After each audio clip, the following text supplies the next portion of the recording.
A gente continua falando sobre o estudo por que Deus permitiu que o homem fosse tentado. Ok? Uma boa pergunta.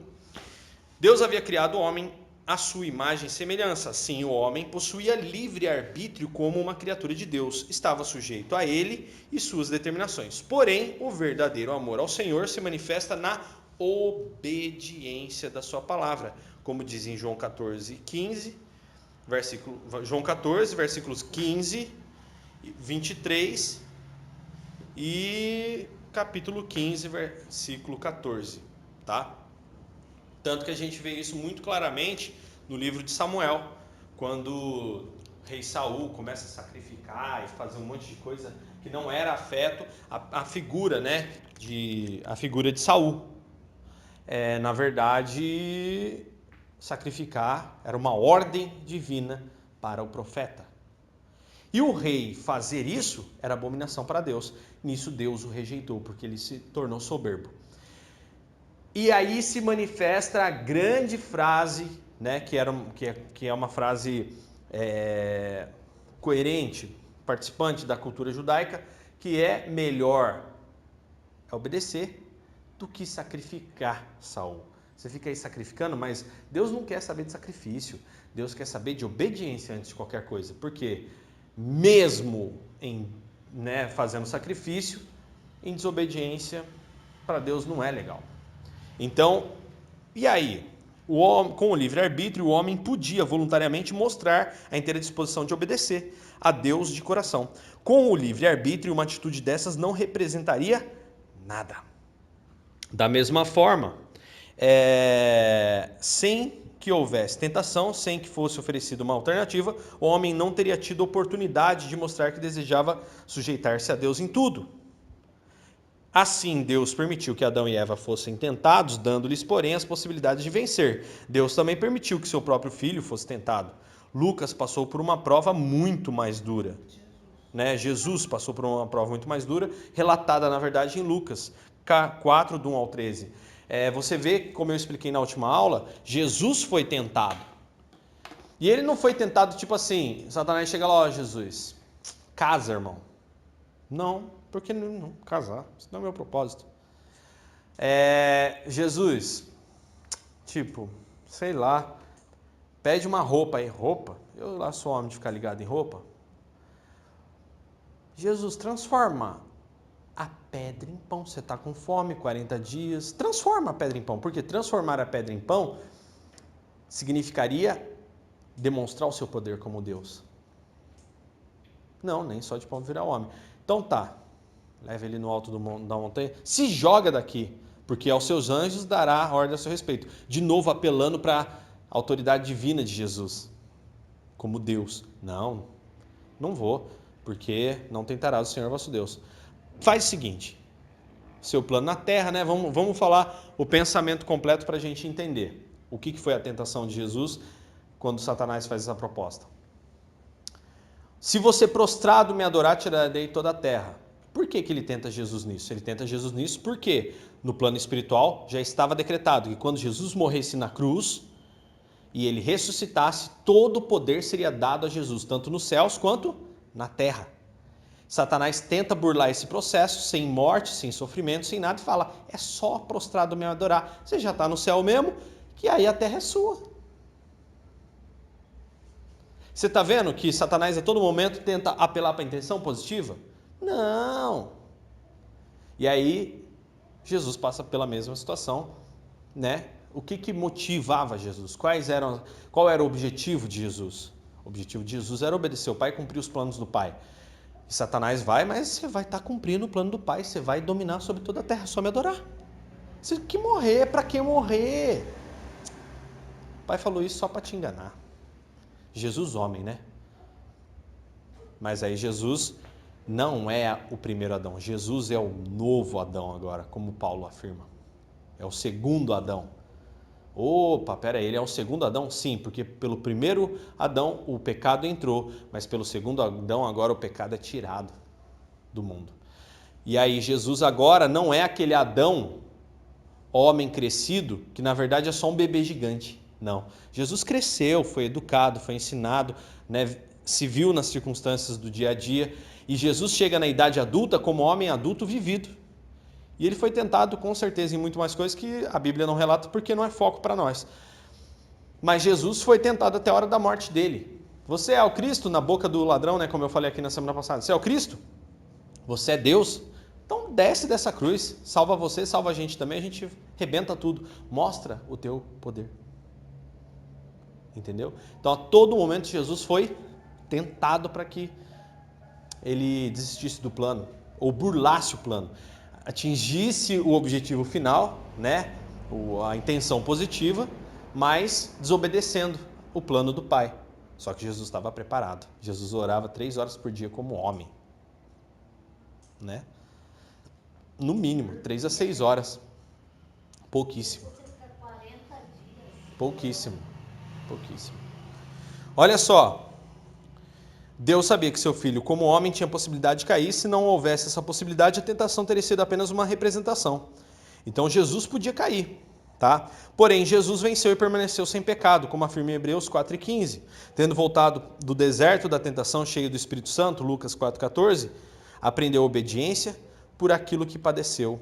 E agora pode ajudar a todos que são tentados, né? Jesus conquista agora finalmente a autoridade sobre as tentações, tá? E aí, vamos entender o que é pecado à luz da queda do homem? Né? Os diferentes nomes que a Bíblia usa a respeito de pecado expressam as principais definições sobre o que ele significa. Primeiro, Hebreus 2:2. Você abre para mim, Arthur? Hebreus 2:2, né? Vamos ver se... É que a palavra ali, dependendo da tradução, talvez não seja a mesma palavra, mas a primeira palavra é transgressão. Transgressão, Hebreus 2:2.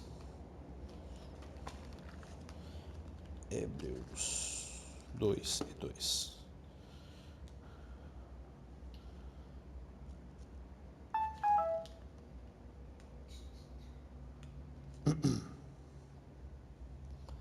Hebreus está lá no finalzinho, tá? Isso, essa Bíblia é... Pode ir para lá. Não, volta um pouquinho. Aí, ó. Aos Hebreus. Capítulo 2 e o minúsculo versículo 2 que está nessa Bíblia aí, que é miudinho. Vai lá. É só o 2? 2:2, isso. Porque se a palavra falada pelos anjos permaneceu firme e toda transgressão e desobediência recebeu a justa retribuição. Ok. Então, por exemplo, aqui o que ele está falando? Ó? Se, pois, se tornou firme a palavra por meio de anjos, e toda transgressão ou desobediência recebeu justo castigo, como escaparemos nós se negligenciarmos tão grande salvação? Né? Aqui ele está falando o seguinte, quando Paulo fala sobre a palavra de Deus, né?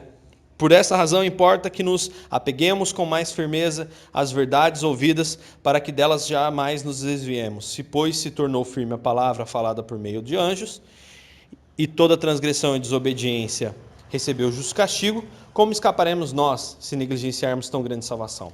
O que Paulo está falando? Que esse pecado, ele não é um pecado sem punição. Se a gente negligencia a palavra, é lógico, a gente sofre a consequência. Não tem como. Só que também é mediante a graça, e é mediante a palavra, crer na palavra. O foco aqui, para a gente agora, para a gente não entender o conceito desse contexto de versículo, é a palavra transgressão. O pecado aqui é relacionado com a palavra transgressão. Significa literalmente ir além do limite, né? Como afirma em Romanos 4:15. Os mandamentos de Deus são cercas, por assim dizer, que impede ao homem, ou nos impedem, entrar em território perigoso e dessa maneira sofrer prejuízo para sua alma. Adão caiu em transgressão, né? 1 Timóteo 2,14, Romanos 5,14, como a gente viu. O que significa que ele violou as ordens de Deus, deixando de cumpri-las. Toda a transgressão desonra a Deus, como está em Romanos 2,23. Tá? Então, transgredir, pecado é transgressão, é ir além. Eu sei que na verdade, eu posso fazer qualquer coisa, mas nem tudo me convém. Então a palavra de Deus, ela não te proíbe. O que é mais fantástico do reino de Deus é que ele te mostra o limite. Ele te mostra o limite. Olha, você pode ir além, Você pode ir além, se você quiser. Mas você sabe que ir além daqui para frente daquilo que você recebeu é um risco muito grande para você e para sua alma, né? É um risco além do calculado. Porque, por exemplo, vamos lá, eu transgrido a palavra de Deus. Eu estou falando aí, por exemplo, cara, eu vou beber e vou dirigir. Vou me embriagar e vou dirigir. Então, o que acontece? Eu me embriaguei. Embriaguez é pecado. Você perde a noção, né? Fica totalmente embriagado. Aí você pega um volante e sai para dirigir. Bate o carro e morre. Se Deus não interviu, amigo, eu cometi o pecado da embriaguez, eu morri nessa embriaguez, sofri a pena por causa disso, morri por causa disso, por causa que eu bebi, me embriaguei, bati o carro, né? Morri no acidente. E aí, Dani, céu ou inferno? Eu não posso julgar porque até o último segundo Deus pode estar ali, o Espírito Santo pode ir ali iluminar e haver arrependimento numa sã consciência. Então não posso julgar. Não é meu critério, porque é só Deus quem determina até o último segundo. Mas as atitudes são todas de pecado. Sobreviveu? Uma nova chance. E aí Deus fala novamente, olha, o que a embriaguez fez, né? Vamos falar assim, olha, o que você está fazendo consigo próprio. Então, transgressão é isso. Transgressão significa ir além do limite. Então, transgredimos a Deus quando Ele fala assim, ó, não vai por esse caminho, e aí você vai, desobedece. Desobedecer é ir além. É igual a gente pega o nosso filho e fala, ó, não sai pra rua. Nossa. Quando a gente fala não sai pra rua, o que a gente está colocando? Limite. Ó, o seu limite é da porta ali da igreja para dentro. Deus faz a mesma coisa. Ele é pai, ele cuida, né? Ele é pai, ele é mãe, ele é tudo. É só uma configuração, né? É uma alegoria. Impiedade, né? Como fala em Romanos 1,18. Você consegue ler Romanos 1,18? Romanos 1,18, Carol. E eu vou abrir Tito.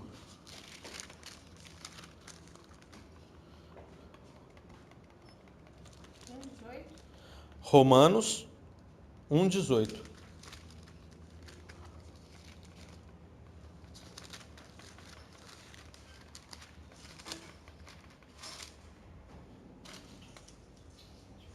Pode? Deus, entretanto, mostra do céu a sua ira contra todos os homens pecadores, maldosos, que repelem a verdade em troca da injustiça. Ok. Tito 2,12 diz assim também.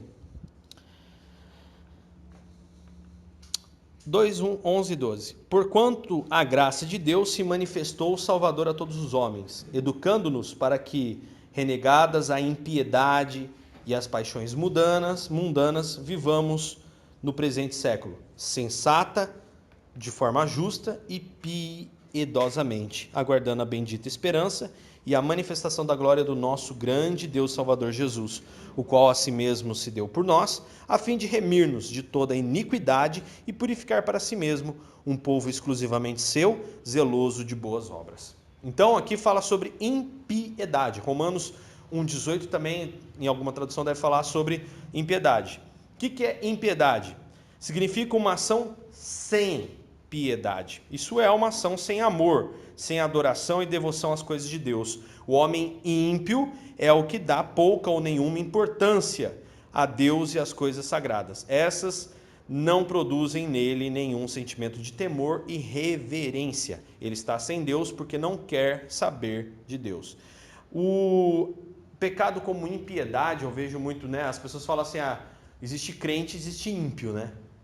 Mas eu conheço hoje muita gente que não é crente, mas também não é ímpio, porque não pratica impiedade, né? Por quê? A gente está falando de pessoas piedosas, pessoas que praticam a piedade, a bondade, a misericórdia. E existem pessoas, sim, que por boas obras, praticam a piedade. São pessoas piedosas, mesmo não sendo cristãos, né? Mesmo não acreditando na religião, ou quer que seja, e por aí vai, sem um dogma, né, cristão, sem um princípio cristão. Embora a gente sabe que todo princípio de piedade vem da parte de Deus. Vem da manifestação de Deus sobre as pessoas. Né? Que não tem como a gente falar, eu fiz a bondade por si só, sendo que a gente sabe que o coração humano é um coração cheio de ódio, de vaidade, de mentiras e tudo mais. Que é onde até mesmo, né, Jesus fala para Pedro. Pedro fala, mas de onde é que vem tudo isso? Pedro talvez tentando terceirizar para Satanás ou para outra coisa, né? Não, Pedro, vem de vocês. Né? Aquele processo que eu falei, né? Antes, durante e depois. Então, Satanás é o tentador. Ele é o adversário da nossa alma. Então, por exemplo, Satanás vai tentar uma pessoa. Preste bem atenção. O papel dele é mentir, tentando a pessoa.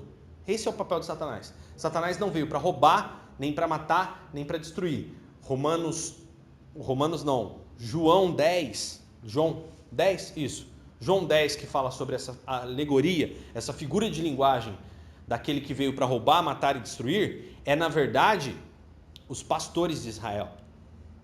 Tá bom? Está escrito lá. Em Romanos 10, você pode ler o contexto inteiro e você vai ver que a figura do ladrão, né, o mercenário, né, aquele que vem para roubar as ovelhas, aquele que vem para matar as ovelhas, aquele que vem para destruir as ovelhas, não é Satanás.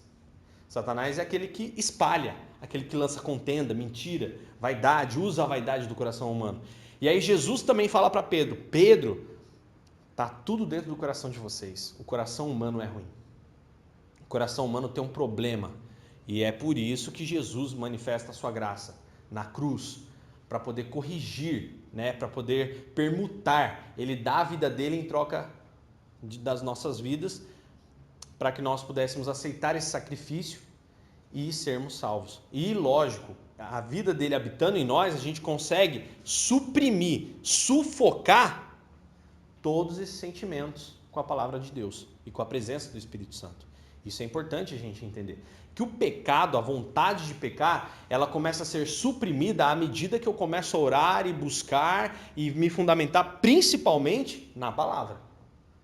Porque você não faz nada, uma coisa que é importante a gente entender, você não faz nada sem referência. Tá? Dani, como eu evito pecar? Como que eu reduzo o pensamento pecaminoso? Simples, encha-se da presença de Deus. Dani, como eu me encho da presença de Deus? Orando, lendo e praticando. Entendeu? Então, quanto mais eu oro, quanto mais eu leio e quanto eu mais pratico a palavra de Deus, o que acontece comigo? A minha vontade pecaminosa começa a ser suprimida. Por quê? É a velha história dos dois leões.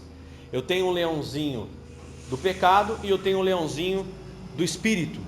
Eu tenho o leãozinho da carnalidade e eu tenho um leãozinho do reino de Deus dentro de mim. São dois leões. Se eu alimento muito mais a carne, se eu alimento muito mais esse sentimento humano, é lógico, eu vou pecar. E aonde mora a impiedade? Para eu chamar alguém de você é ímpio, aquela pessoa que não tem piedade de ninguém. Não tem piedade, é o meu e o resto que se exploda. Quantas pessoas a gente conhece no mundo assim? Porque foram endurecendo. Uma coisa muito triste do pecado é o pensamento que ao longo dos anos, e quanto mais velho a gente fica no pecado, mais impiedoso a gente vai ficando, é o sentimento de impiedade. Por quê? Você começa a pensar assim, se eu que sou bom, olha o bom aí, ó. Se eu que sou bom faço isso e penso isso, ninguém tem dó de mim. Eu não vou ter dó de ninguém. Entendeu? Aí começa aquele senso de justiça humana. Não, eu sou justo. Vou largar a mão de ser trouxa. É onde você recorre a um outro grau de pecado, a impiedade. Pessoas ímpias, pessoas que não têm piedade nenhuma. É o meu e o resto que se exploda. Pode ser o próprio filho, pode ser a própria mãe, pode ser o próprio marido, pode ser a própria esposa, mas ele calejou tanto com os pecados que ele cometeu, criando aquela crença de que todo mundo também peca e cada um defende o seu, que ele acaba recorrendo muito a impiedade. Vocês conhecem pessoas muito, né, assim, já de uma idade avançada e que, tipo, não quero saber de ninguém. Você pode ver que geralmente houve um histórico, que a pessoa pecou muito, que a pessoa errou muito, que a pessoa teve falhas, principalmente de caráter, ao longo da vida dela. Outras pessoas falharam no caráter com ela e nisso ela endureceu. Vai sufocando cada vez mais. Tira, né, a comida do espírito. Tira o alimento do espírito. A gente começa a ver, assim, um exemplo pouco, mas Sim. que eu vejo não pensar nos outros. Dentro de casa, às vezes, Uhum. você vê, assim, tinha, né, uma pessoa Aham. que ele chegava primeiro, todo mundo comia o melhor pedaço do frango, Aham. enchia o prato, não perguntava se tinha alguém para vir almoçar, entendeu? Sim, sim. Eu achava muito egoísta. É. Idoso. É. Não pensa no próximo. Então, assim, vai endurecendo. É triste, mas o pecado endurece a carne. O que torna uma pessoa cada vez mais impiedosa. E a impiedade é um tipo de pecado. Depois tem Romanos 1,18, que agora o pecado é falado como injustiça, né? Se Jesus é chamado de justo com J maiúsculo, agora existe um oposto à figura de Jesus, que é injustiça. Romanos 1,18. Romanos 1,18 diz assim, ó. Romanos 1,18 diz: a ira de Deus se revela do céu contra toda impiedade e perversão dos homens que detêm a verdade pela injustiça. Romanos 1,18. A ira de Deus se revela do céu contra toda impiedade e perversão dos homens. Dos homens. Que homens? Homens que detêm a verdade pela injustiça. Por exemplo, homens que detêm a verdade pela injustiça. Deste versículo 3 até 3:20, encontramos a condenação do mundo por Deus, mostrando por que o homem precisa da justiça de Deus. Detêm, isto é, controlam ou suprimem. O homem é condenado porque a verdade lhe foi dada e porque ele, por suas ações, rejeitou. Tá? Então, o que acontece aqui? Paulo está falando sobre as pessoas que têm o controle da verdade, só que nem o fariseu, o religioso. Que nem, por exemplo, eu recebi um testemunho de né, aqui, gente, aqui é estudo bíblico, então a gente tem que falar, já torna a dizer. A gente recebeu um testemunho hoje, né, de uma pessoa que está frequentando uma igreja aqui, em Guaratinguetá, e essa igreja, o pastor, que nem eu estou aqui no estudo bíblico, o pastor virou para a pessoa e está ensinando que a autoridade... Não, mas aí submissão tem a ver com autoridade. Submissão de vocês comigo, pastor, olha o que o cara falou. É da seguinte forma: eu posso estar aqui mentindo para você. Você lê na Bíblia e vê que eu estou errado. Você está proibido de me corrigir. Porque eu tenho razão, porque eu sou o pastor. Porque se você vier me falar que eu estou errado, você é insubmisso. Tá bom aí? É o evangelho que estão ensinando nas igrejas aí. Foi essa semana agora que aprenderam e foram falar. E aí ensina para uma... Aí a gente... Daniel, como é que chega essas coisas até você? Aí isso foi uma empregada doméstica que aprendeu, que comentou com uma pessoa e depois falaram para mim: pô, pastor, olha só, minha empregada doméstica vai lá na igreja tal e olha o que o pastor está ensinando para a mulher. Uma mulher sem instrução. O que essa mulher vai achar que é? Que é verdade. Então, olha o que vai acontecer com esses pastores aqui. A ira de Deus se revela contra toda impiedade e perversão dos homens que detêm a verdade pela injustiça. É o que esse pastor está fazendo. Injustiça. A justiça é um procedimento de acordo com o direito. Quando isso falta, então, quando falta o procedimento de acordo com o que é direito, é injustiça. Isso é pecado. Pecado em forma de injustiça. E detalhe, é um dos pecados que Deus mais fica doido. Esse ele fica. Esse eu vou falar pra você. Esse... Olha, as pessoas não têm noção, cara. Não tem noção. Tipo assim, tá andando na rua, de repente cai um raio na cabeça dela. Então, Uma pessoa que faz isso... Essa resumida aqui do meu livro, Ah, a pessoa Injustiça é a privação do direito.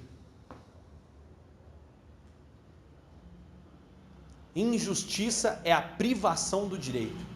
Eu tenho direito. Por exemplo, aqui, essas pessoas têm direito ao acesso à verdade.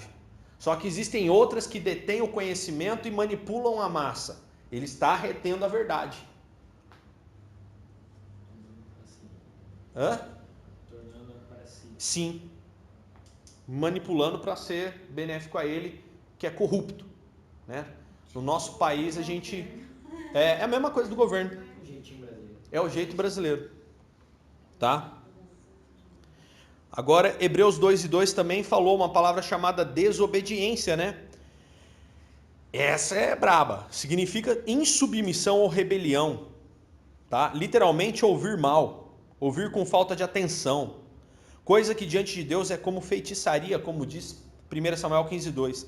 Porque Samuel, quando fala, né? 1 Samuel 15, que é onde eu citei para vocês, que Deus prefere obediência do que sacrifício. Olha só, 1 Samuel 15, e aí ele fala, ó, 15:2. Assim diz o Senhor dos Exércitos, castigarei a Amaleque pelo que fez a Israel, ter se oposto a Israel no caminho quando ele subia do Egito. Não é 15:2, é 15:22. Aqui, 15:23. Aqui, na verdade, é 1 Samuel 15:23, tá? Depois vamos corrigir. Eu já vou atualizar no arquivo online, que esse aqui dá essa possibilidade. Já vai atualizar no de vocês também, se vocês abrir e fechar depois o arquivo, tá? Já atualizei aí para vocês. Olha que gostoso. Vocês não precisam nem corrigir aí.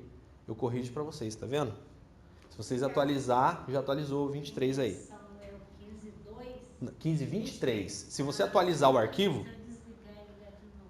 não precisa desligar e ligar. É só você chegar lá em cima e puxa ele assim, sabe quando fica girando aquela bolinha? Ah, tá. Tá? Só para quem abaixou, né? É só para quem baixou. Não, mas aí se você atualizou, você tá online, não tá? Então, agora você atualizou? Quer ver, ó? Deixa eu te mostrar como é que atualiza. Você vai até lá em cima, ó.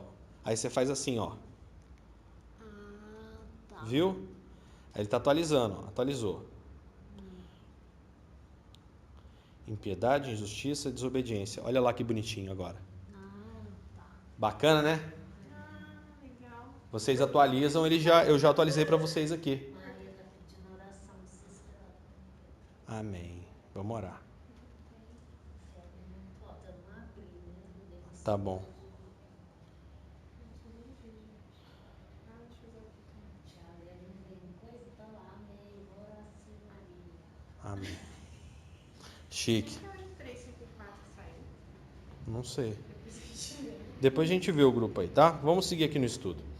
1 Samuel 15:23, depois que Samuel falou, ó, vamos ler o 22 e o 23, que foi o que eu falei para vocês, a situação de Saul e a situação que Deus fala acerca de obediência.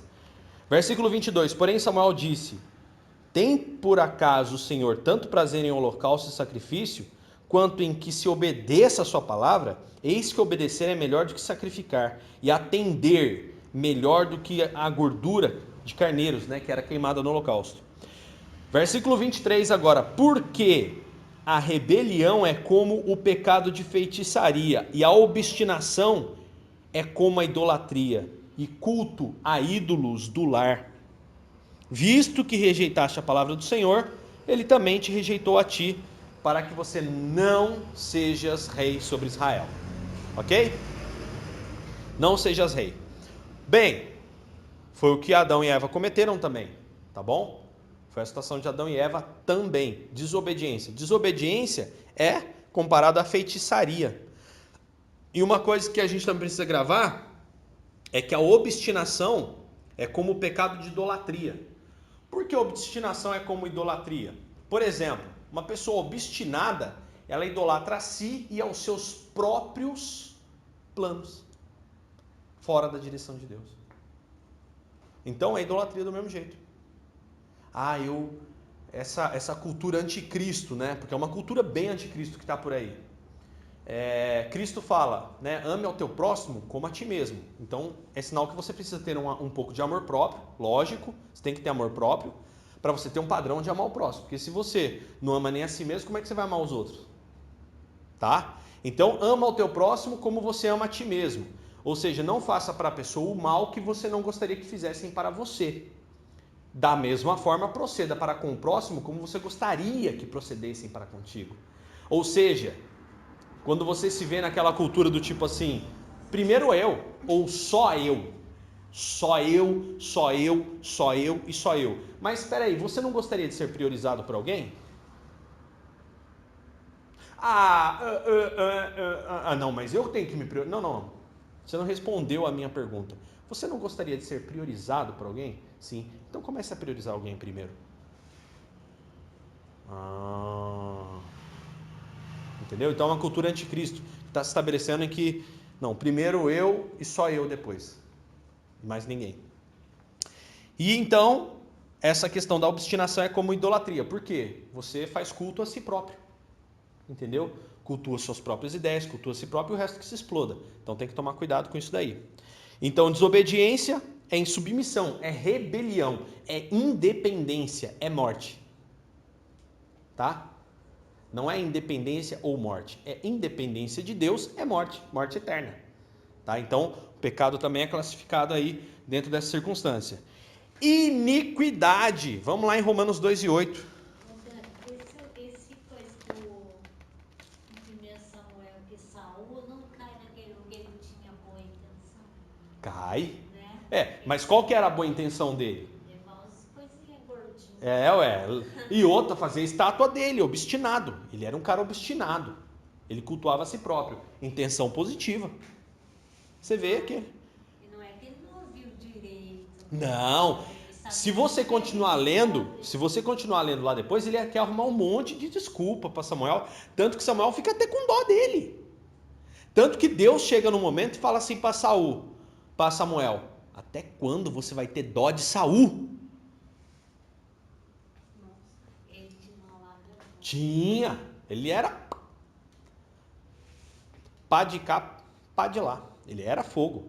Ele tinha uma lábia lascada. Então, intenção positiva de novo aí. Satanás enredou Saul pelos seus próprios desejos. Quando ele viu que a intenção positiva dele era se autopromover, ficou fácil para Satanás. É a menina na boate, né? Menino da boate. A menina foi na boate e falou que ela tem que ser o Luiz onde ela tá.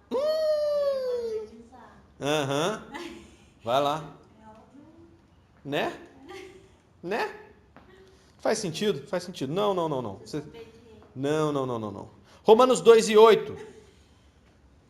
Mas ira e indignação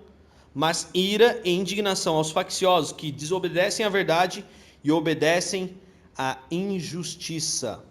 Romanos 2:8. Será que eu errei esse versículo de novo? Não, acho que não.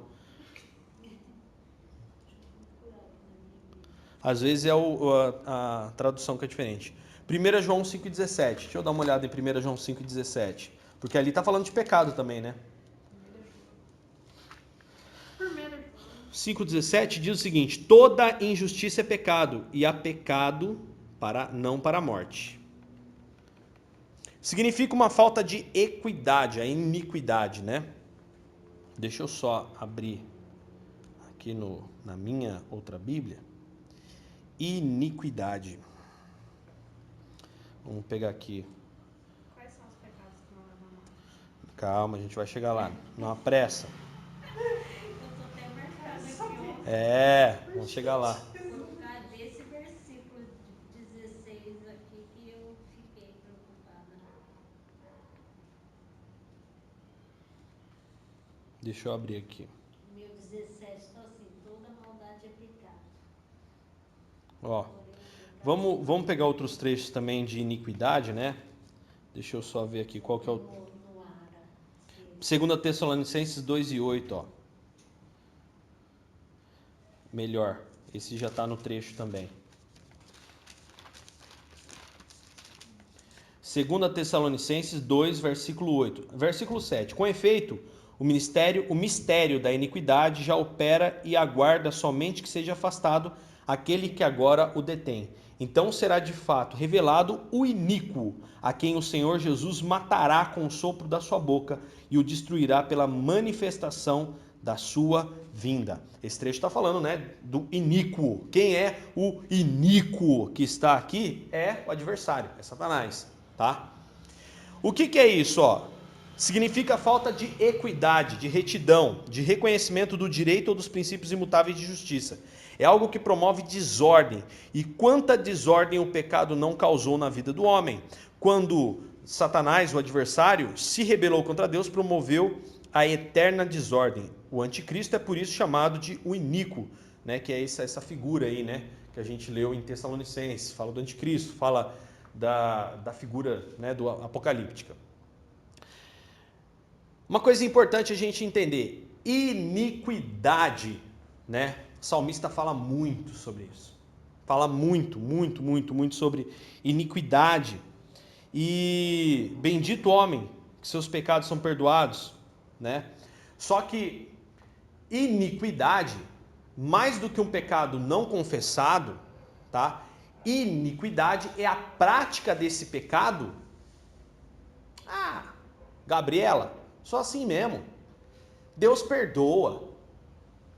Sabe esse sou assim mesmo? É assim mesmo. É desse jeito mesmo. E vai do mesmo jeito. Não tem problema não, continua. Não tem problema não. Vamos ficar desse jeito mesmo. Esse vamos ficar do mesmo jeito, essa falta de esforço da luta contra o pecado, essa rendição da nossa santidade para com o pecado, esse é o problema. Tá? Essa é a dificuldade. Por que, Daniel?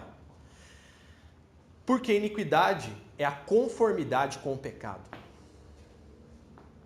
Aquele trecho que a gente leu, né, que Paulo, na última aula, aliás, na pregação, se eu não me engano, de domingo, ó, pega esse cara que está no meio de vocês aí, aprontando um monte, achando que é tudo normal, eu já entreguei ele para Satanás, expulsem ele da congregação. Nossa, mas o reino de Deus não é amor? É amor para os arrependidos. E amor para aquele que não conhece. Aqui Tá? no Google, iniquidade quer dizer quase um cara, como chama esse pessoal que comete crime, não tem... É o psicopata. Ele fala, Caramba. a iniquidade está associada ao ato de ser mau, injusto e perverso. Uma pessoa iníqua transgride as leis e normas morais e éticas, sem qualquer tipo de ressentimento ou escrúpulo. Justamente. Na verdade, o psicopata aí já tem uma classe né, patológica. Isso dá um problema patológico. Normalmente relacionado com o cinismo e a falta de caráter. Olha aí, ó. Cinismo, falta de caráter. Você está vendo então o que é iniquidade? Iniquidade, na verdade, é mais do que um pecado não confessado. É a conformidade com esse pecado. É um cínico. É a pessoa que está no meio da congregação, está pecando e não está nem aí. E falando, assim mesmo. Que isso, é assim mesmo, desse jeito mesmo. Eu sou assim, vou morrer assim. E Deus perdoa. Deus é bom, irmão. E a gente está aqui arrebentando. Entendeu? Então, esses aí, os iníquos, né? Ai. É triste, viu? Iniquidade é triste. É aquela pessoa que não está nem aí, não. E rasta todo mundo que está em volta mesmo. E rasta todo mundo. Satanás é tão terrível que ainda faz um cara desse prosperar no meio do povo, para o povo falar, realmente esse cara tem razão. Para que as pessoas possam ver resultados materiais num cara iníquo, achando que a sua iniquidade não pega nada realmente. Olha o que Satanás faz, hein? Por exemplo, um pastor que só ensina a doutrina da prosperidade, né, só isso. Jesus é só o Deus do carro, é só Deus não sei o quê. Uma vez eu vi uma pessoa que nem é cristã falar assim, cara, eu já vi esses caras fazendo isso, esse cara não deve nem acreditar em Deus para fazer um negócio desse. Mas ele não é pastor? Mas só que, sério, pro cara viver um evangelho desse jeito, esse cara não acredita em Deus não, Daniel. Esse cara não acredita em Deus, porque se ele acreditasse, ele teria medo. Temor, né? No mínimo medo, né? Entendeu? Tipo assim, tô lá ensinando todo mundo errado, mas pega nada. Pega nada? Já pensou, você está andando no meio da rua e BUM! Raio na cabeça? Mas eu acho que tem uns também que nem tem consciência. Exercício de pastor? Não, assim, tem um monte de coisa que eu aprendi e depois eu vi que dava errado. Tá. No seu caso, concordo. Um pastor, não. Senão, o reino de Deus é requenguela. Eu, como pastor, eu posso dizer, eu não sabia um monte de coisa. Um monte de coisa que eu ensino para vocês também eu acreditava do mesmo jeito que vocês. Só que o tempo foi passando e em virtude da responsabilidade que eu recebi, eu fui tendo processos com Deus. E Deus foi me mostrando, Daniel, isso aqui não é assim não. Como vocês acham que eu descobri tudo isso? Acho que foi fruto? Não foi fruto não, foi o Espírito Santo falando, só que eu fui humilde o suficiente para parar e falar assim, peraí papai, pior, hein? Agora eu acho melhor fazer uma faculdade. Entendeu? Monitorada por homens, só que mesmo assim, Tané, o Espírito vai e incomoda o cara. O Espírito mostra pro cara que tá errado. Só que o cara prefere negligenciar. Por quê? Eu pregando essa palavra é uma espada apontada pro meu peito. Agora, quando o cara não quer reconhecer e quer continuar iníquo. É aquilo que você estava falando já tarde, daquele pastor que estava conversando com você na reunião. É. Um pastor que chegou pra mim e falou assim, caramba, cara, olha, tava lá pregando, esse dia eu tive que dar uma pauladinha no povo e até mesmo colocar minha própria popularidade com as pessoas em xeque, porque as pessoas não gostam, né, de ninguém que pregue paulada. Só quer alguém que fale coisa doce. Mas como eu sei que Deus vai cobrar de mim, eu tenho que ter minha responsabilidade de dar uma catracada no povo. Para quando eu for cobrado, eu não ficar vendido. Tá? Existe outra expressão, Juízes. Juízes 20 e 16, diz assim, entre todo este povo havia 700 homens escolhidos canhotos, os quais atiravam com a funda uma pedra num cabelo e não erravam. Certo é atirar sem errar o alvo, como diz aqui, né? Porém, quando alguém não faz o que é certo, errou o alvo. E isso expressa o que é pecado. Os homens procuravam atirar no alvo, né, de se igualarem a Deus, mas erraram e ficaram sendo dominados por Satanás. Você está vendo que até mirando no alvo, eles estão mirando no alvo. Tem alvo, mas às vezes que alvo que é o seu? Qual a sua intenção positiva? E qual a intenção positiva que você está usando que Satanás está manipulando? Errar o alvo. Mateus 6 e 12.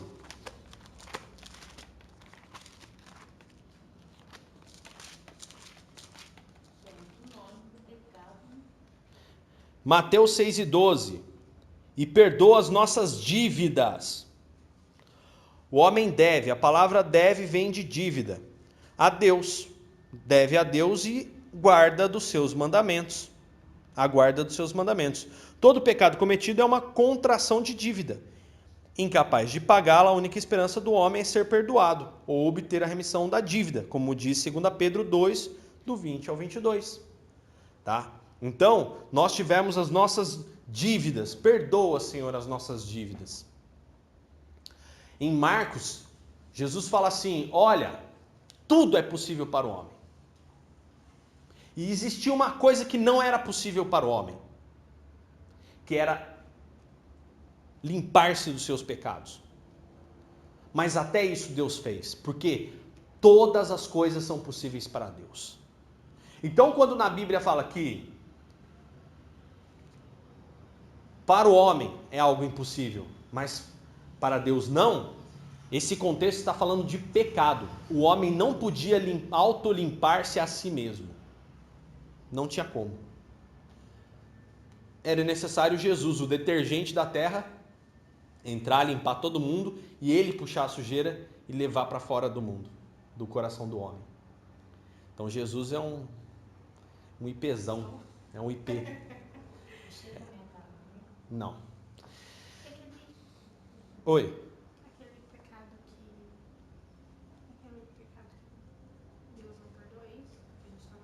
Não, ainda vou chegar lá. Perdão. Efésios 1:7. Não tem como a gente chegar lá se vocês não entenderem os contextos, né? Você tem que ir pegando todos os contextos. Você vai sair doutor em pecado hoje daqui.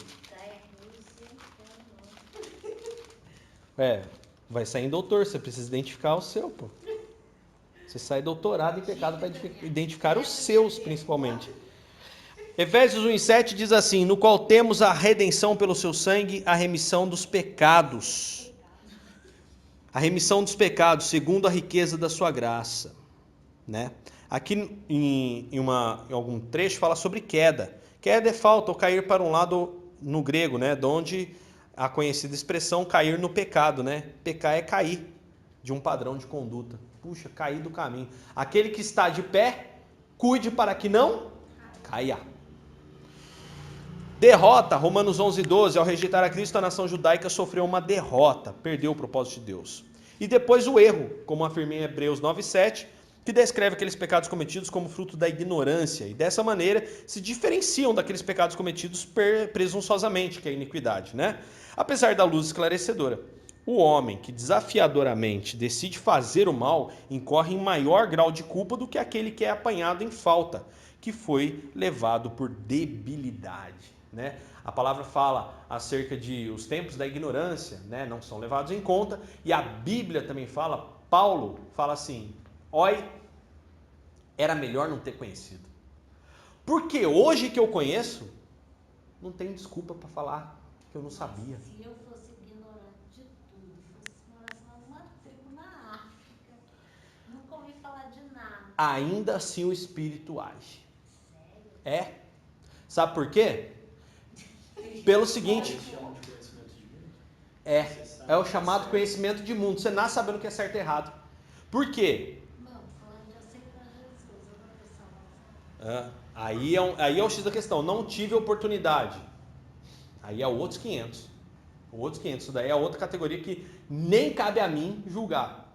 Porque essa pessoa não teve acesso. Entendeu? Como julgar alguém que não teve critério de senso de justiça? Salvo na ignorância. Ou não sei. Ou não. Porque diz que quando o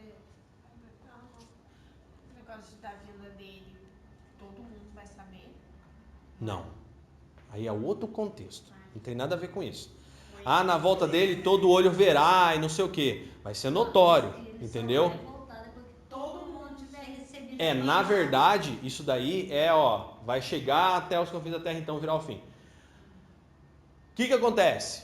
É necessário que todo mundo tenha, né, a todos os cantos. Hoje, a palavra já chegou em todos os cantos. Já chegou. Não tem essa, já chegou. Acabou, não tem essa. Até na Coreia do Norte, houveram missionários lá que levaram a palavra. Entra folha de Bíblia. Então já se ouviu o nome de Jesus em todos os cantos desse mundo. Acabou. Tá? Já não tem mais essa. Há uns 20 anos atrás tinha uma janela lá no meio da Ásia lá que não tinha palavra. Aí foram lá e fizeram as missões naquele local e levaram a palavra. E hoje com a internet chega. Entendeu? Tem Bíblia para tudo que é canto. Então eu tenho absoluta certeza que por esse critério já não existe mais. Mas ao longo da história podem ter pessoas perdido, né, essa questão? Pode. E aí? Aí é só Deus, gente, porque daí não sou eu quem estou julgando e o ser humano não tem como julgar, tá? Não cabe a nós. Há uma coisa muito importante que a gente tem a entender, é o seguinte, a Bíblia a gente sabe que é um livro, mas são livros fragmentados que eles juntaram e fizeram um milagre de conseguir montar esse livro pra gente com 7.000 anos de história, ok? Com pelo menos 5 aí, né? 5, 6 mil anos. E aí, gente, Paulo já falava isso, que a gente vê em parte hoje. Então, por exemplo, esse negócio de mas Daniel, e ali está falando que é antes que vai vir, é depois que vai vir, é durante que vai vir. Mas esse negócio que até agora há pouco eu comentei, né, essa questão de doutrina teológica. Uns acreditam de um jeito, interpretam de um jeito. Quando eu vejo que tem 2, 3 pontos de vista e os 2, 3 estão fundamentados, eu falo, cara, o que está escrito aí? Eu vou seguir o que está escrito aí. Por quê? Por causa que hoje a gente vê em parte, tem coisas que não dá para entender mesmo, e nem é para você entender. Se Paulo, que era Paulo, teve 3 encontros com Cristo, tete a tete, onde Damasco foi o primeiro, o cara chega e escreve um negócio desse, ó, hoje eu vejo em parte, que dirá eu, mísero ser humano do século XX, com uma Bíblia toda retalhada na mão? Só pela graça de Cristo. Só pela graça de Cristo. O que não pode haver dúvida é na salvação. Cristo morreu na cruz e nós somos salvos pela morte e ressurreição dele naquela cruz. E até o que é impossível para o homem. O que é impossível para o homem? Salvar-se a si mesmo, autolimpar-se a si mesmo para alcançar a graça de viver ao lado de Deus. Até isso que era impossível, Deus conseguiu fazer. Tá? Então esse papo de doutrina da prosperidade. Olha, o que é impossível para você, Deus vai fazer. Vai para casa dormir. Faz sua parte, que Deus vai fazer a dele. É claro que Deus vai fazer a dele. Mas tudo é possível que crê. Então você tem que acreditar. Se tem um plano na sua vida, acredita. Deus te deu uma visão. Você tem uma visão com o ministério da igreja, você tem uma visão com a sua família, você tem uma visão das coisas. Ponha em prática essa visão dentro do ministério. Ponha em prática essa visão junto com a visão que existe dentro do ministério, dentro da sua família, dentro da sua casa, dentro da sua empresa. Faça isso por quê? Porque foi Deus quem deu essa visão. Mas eu não tenho muita visão não, então soma com a minha. Esse é o caminho. Se eu não tenho uma visão própria, poxa, eu tenho uma visão dentro da sua visão. Então vem. E acredita, porque é possível. Se você viu, se você projetou, se você falou, isso dá para acontecer. Eu vejo isso acontecendo. Se você vê isso pela fé, isso chama-se visão. Isso é interior, vem de dentro. Então você tem que acreditar nisso. Porque isso é parte de todo um contexto, de um universo. Então isso já é intrínseco. E geralmente a visão que é dada por Deus não é uma visão que beneficia a um só indivíduo, mas sim beneficia a muitos ao redor e a gerações posteriores, mesmo na tua ausência. A visão de Deus é fantástica. Então o que acontece? Isso é possível, já está descrito. Jesus já falou, tudo que vocês pedirem para que o nome do Pai seja glorificado, Ele vai atender vocês. Agora o cara vem com esse papo de, até que é impossível para você, Deus... o pecado, amigo. Estamos falando de pecado. O homem não podia limpar-se a si mesmo. Não tinha como. O homem não tinha como. Então, Deus vai... E não é que você fica parado esperando cair dos céus, mas ele não fala, esforça-te e eu te ajudarei. É isso aí. Esforça-te. Ele fala 3 ou 4 vezes para Josué a mesma coisa. Josué, esforça-te. E não é eu te ajudarei, tá? Não tem essa terminologia. Pode procurar. É só esforça-te e tem de bom ânimo. Não existe essa combinação, esforça-te e eu te ajudarei. A gente sabe que Deus nos ajuda. A gente sabe, o fato de eu estar respirando é Deus ajudando, tá? É que a gente sabe que isso acontece, mas não existe esse versículo, esforça-te e eu te ajudarei. Tá bom? Onde que tá mesmo? Onde está mesmo o quê? Esforça-te, eu te ajudarei, eu nem lembro. Não tem, esforça-te e eu te ajudarei. Onde que tá escrito esforça-te? Tem- Josué. Pode pegar aí. É engraçado, né? Esses daí são os vícios de linguagem dos pregadores. A gente sabe que Deus ajuda, isso é fato. Aí. Josué, capítulo 1, do 1 até o 9. Não, mas qual onde que tá? No 9. No 9 é a terceira vez que... Ser forte e corajoso, não temas nem te espantes, porque o Senhor, teu Deus, é contigo, por onde quer que andares. Não te deixarei, nem te desampararei. Ok. Não te desampararei. Mas não tem essa expressão, esforça-te e eu te ajudarei. Não. Não tem essa palavra, essa combinação, não tem. Tem um sentido, por isso que eu falei. Existe um sentido, Deus ajuda, realmente Deus está conosco. Aí Paulo fala, tanto agir quanto efetuar. Lembra que Paulo fala que até o pensamento que a gente tem, a visão que Deus nos dá, é Deus quem dá tudo. Deus quem dá todos os recursos para você. Então isso já é uma ajuda. Entendeu? Isso já é uma ajuda. Deus dá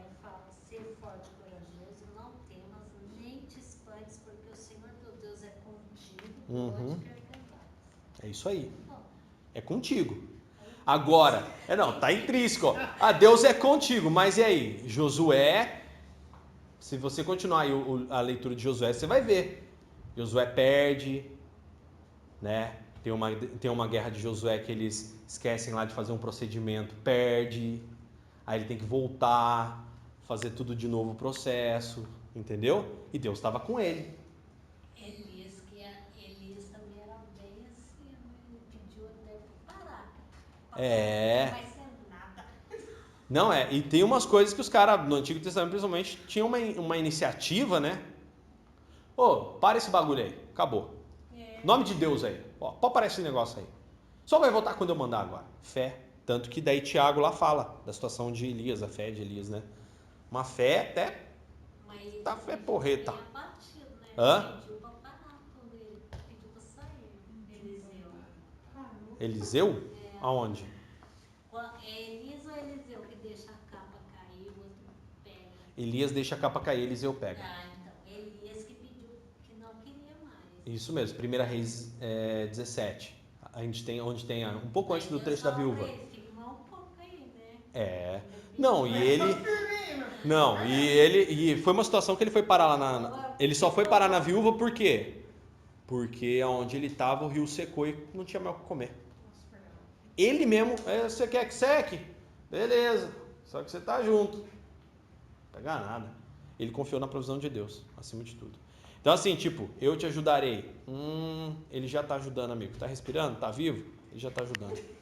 Semana que vem a gente vai falar sobre consequências do pecado, tá? E os efeitos do pecado na vida do homem. Depois a gente vai falar, por último, item 6, o pecado sem perdão. Ok?